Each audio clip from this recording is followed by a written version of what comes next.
Comment repérer le sujet d'une phrase? Première étape, avant de trouver le sujet, il faut d'abord chercher le verbe de la phrase. Pour trouver ce verbe, on se demande quelle est l'action de la phrase, ou si ce n'est pas une action, on cherche le verbe d'état, qui est soit le verbe être, soit un verbe qui peut se remplacer par être. Exemple, Anne regarde par la fenêtre. Le verbe conjugué qui exprime l'action est regarde. Du coup, on a trouvé notre verbe.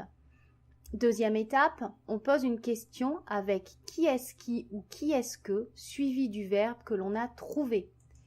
Exemple, Anne regarde par la fenêtre. Qui est-ce qui regarde? Troisième étape, on répond à la question. La réponse est Anne.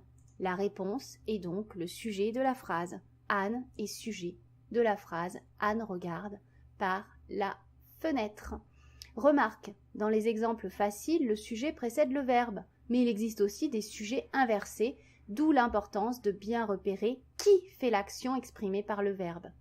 Exemple, sur cette table se trouvent 3 assiettes. Qu'est-ce qui se trouve? Réponse, 3 assiettes.